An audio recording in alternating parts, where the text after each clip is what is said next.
آپ کی سیرت کا اٹھنا بیٹھنا میل جول پوری انسانیت کے لیے نمونہ ہے۔ دعا ہے کہ امت اسلامیہ سے بالا تر پوری انسانیت کے سامنے یہ آپ حضرات، یہ میڈیا والوں کو یہ موقع ہے کہ پوری انسانیت کے لیے رسول اللہ کے اخلاق حسنہ، اس کی پبلک ڈیلنگ اور انسانیت کے لیے آپ نے کیا کیا وہ عام کریں، تاکہ لوگوں کو پتہ چلے کہ آمنہ کے لال نے انسانیت کی تربیت کیسے کی۔ السلام علیکم ورحمۃ اللہ۔ جہاں یہ ہم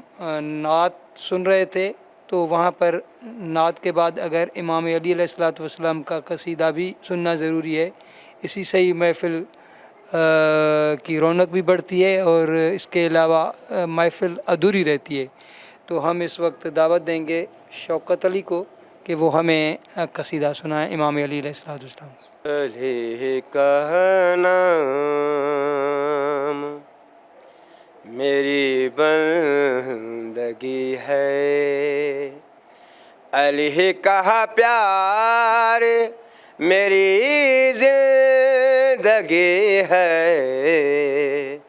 علی کا نام میری بندگی ہے، علی کی ذات میں ذات نبی ہے، علی کی ذات میں ذات نبی ہے، علی والو علی آخر علی ہے، علی کا پیار میری زندگی ہے، علی کا نام میری بندگی ہے، علی کا نام میری بندگی ہے، اسے کعبہ کہوں یا جان کعبہ، اسے کعبہ کہوں یا جان کعبہ، ولادت جس کی کعبہ میں ہوئی ہے، ولادت جس کی کعبہ میں ہوئی ہے، علی کا پیار میری بندگی ہے، علی کا نام میری بندگی ہے، علی کا نام میری بندگی ہے، علی کی ذات میں ذات نبی ہے، علی کی ذات میں ذات نبی ہے، علی والو علی آخر علی ہے، علی کا نام میری بندگی ہے، علی کا نام میری بندگی ہے، علی کا پیار میری زندگی ہے، علی کا نام میری بندگی ہے۔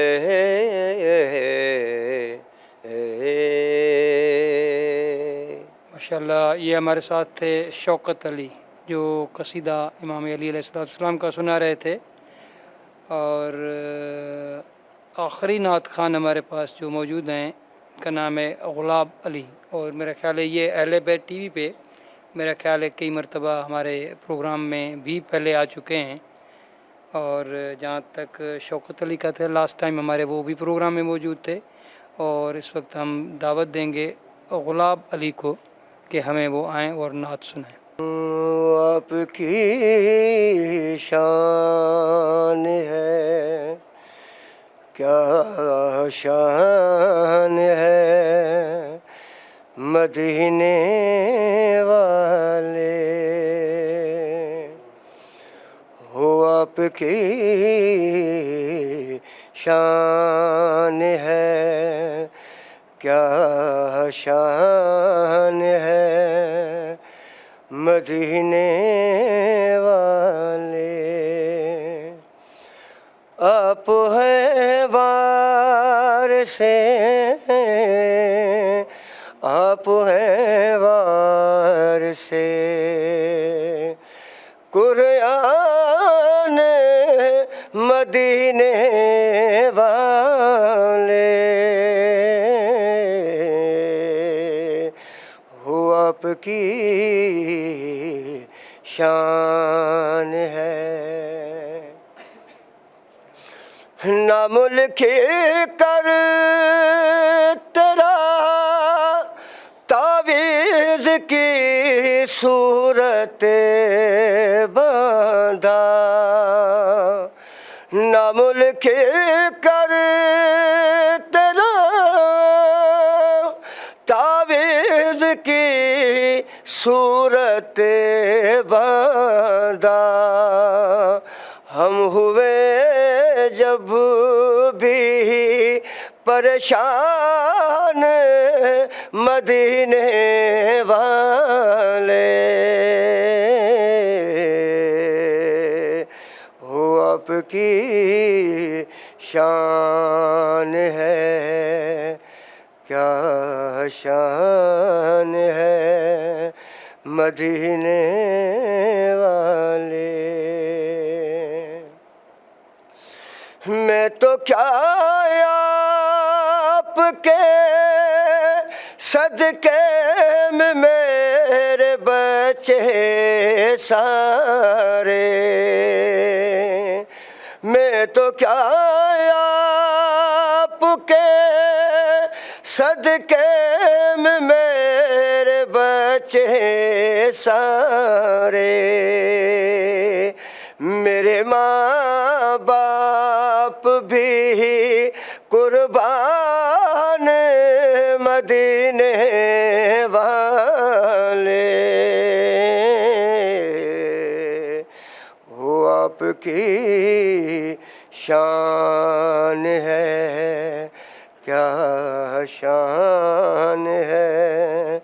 مدینے والے، مجھ کو ریحان جہنم سے ڈرائے نہ کوئی، مجھ کو ریحان جہنم سے ڈرائے نہ کوئی، میری بخشش کا ہے سامان مدینے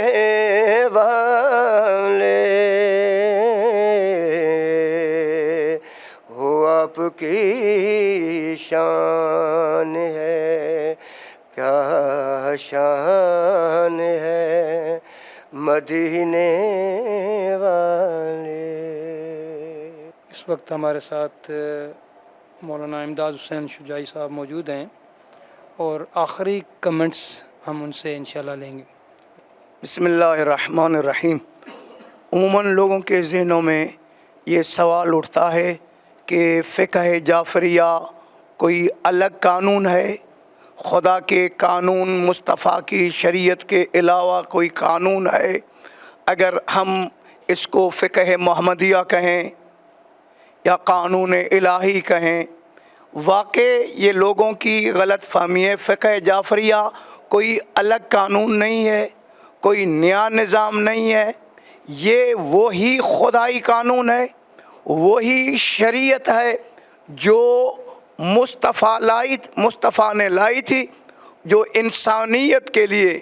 ایک فلاح بخش آئین تھا۔ اس کو فقہ جعفریہ محض اس لیے کہا جاتا ہے کہ امام صادق علیہ الصلوۃ والسلام نے خون جگر اتنا دیا، اس کے تدوین میں اتنا کام کیا کہ اپنے کو فنا کر دیا اس قانون کو تدوین کرنے میں اور انسانیت تک پہنچانے میں، اس لیے یہ مشہور ہو گیا فقہ جعفریہ، ورنہ فقہ جعفریہ کوئی الگ قانون نہیں ہے۔ فقہ جعفریہ کا قانون بیس یہ ہے کہ حلال محمد حلال یوم القیامہ، جس کو رسول اللہ نے حلال کیا ہے وہ قیامت تک حلال ہے، جس کو رسول اللہ نے حرام کیا ہے وہ قیامت تک حرام ہے۔ یہی فقہ جعفریہ کا بیس ہے، یہ الہی قانون ہے، کوئی نیا قانون نہیں ہے، کوئی نیا سسٹم نہیں ہے۔ یہ ذہن نشین کرنا چاہیے، یہ لوگوں کا مغالطہ ہے، لوگوں کو غلط گائیڈ کی جاتی ہے کہ کوئی فقہ جعفریہ کوئی الگ قانون ہے، کوئی الگ قانون نہیں ہے۔ یہی قرآنی نظام جو مصطفیٰ نے جس کو عملی کیا اس کو ہی امام صادق نے تدوین کیا، لیکن کیونکہ زیادہ ٹائم دیا اور اتنی محنت کی کہ اس کو جعفری رنگ لگ گیا۔ اصل میں یہ خدائی قانون ہے، یہ محمدی قانون ہے، شریعت محمدی یہی ہے، جس کو امام خمینی نے کہا اسلامی ناب یہ ہے جو امام صادق علیہ الصلوۃ والسلام نے تدوین کیا ہے۔ یہ مغالطہ ہے، لوگوں کو مغالطے میں ڈالا جاتا ہے، اور ہمارے پاس قانون ہے۔ اصول تو یہ ہوتا کہ اس نظام کا تعارف ہوتا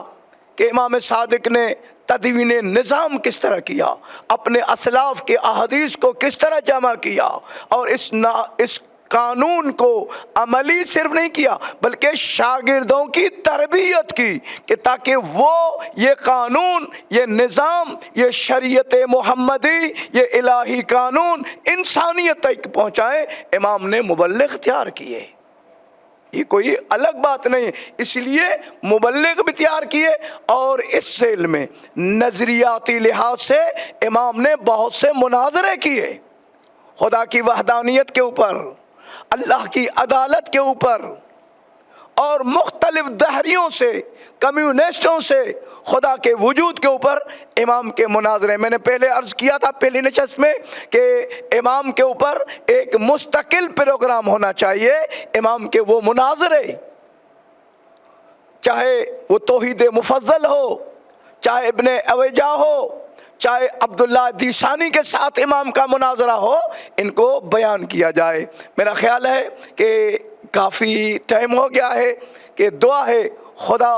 ہمیں راہ مصطفیٰ اور مصطفیٰ کے حقیقی جانشینوں کی راہ کو سمجھنے اور اس کے اوپر عمل کرنے کی توفیق عنایت فرما۔ ہمارے پاس عموماً لوگ مذہبی پروگرام کرتے ہیں، کہتے ہیں کہ لوگ دیندار بنیں، لیکن شجاعی کہتا ہے کہ نہیں، دیندار اس سے پہلے لوگوں کو پہلے دین شناس بناؤ، پہلے دین شناس بنے پھر دیندار بنیں گے، وہ نہیں پھسلیں گے، وہ راہ گم نہیں کریں گے۔ تو دعا ہے خدا ہمیں اپنی انفرادی اور اجتماعی ذمہ داریوں کو ادا کرنے کی توفیق عنایت فرما، اور مسلمانوں میں اتحاد و اتفاق قائم فرما۔ اس چینل کے ذریعے پورے عالم اسلام کو پیغام دعوت فکر دیتا ہوں، مسلمانوں اٹھو، بیدار ہو جاؤ، مختلف خداؤں کے ماننے والے ایک ہو گئے مگر ایک خدا کے ماننے والے ابھی تک ایک نہیں ہوئے۔ کس کے انتظار میں ہو؟ آؤ جو ایک دوسرے کے مشترکات ہیں، ایک دوسرے کے مقدسات کا احترام کریں۔ السلام علیکم ورحمۃ اللہ وبرکاتہ۔ بہت شکریہ۔ یہ تھے آخر میں ہمارے ساتھ مولانا امداد حسین شجاعی صاحب، ہم اس کے بہت تہہ دل سے شکر گزار ہیں، اور ہم اسی طرح تہہ دل سے شکر گزار ہیں عزا خانہ زہرا مہراب پور سندھ سے، اور ہم شکر گزار ہیں شوکت علی، شہباز علی، ضامن علی، غلاب علی اور ساحل علی اور نجف علی، جو چھوٹے دو بچے جنہوں نے یہاں کلام پڑھا۔ اور انشاءاللہ کسی دوسرے پروگرام میں آپ کے ساتھ ہماری ملاقات ہوگی، تب تک کے لیے السلام علیکم۔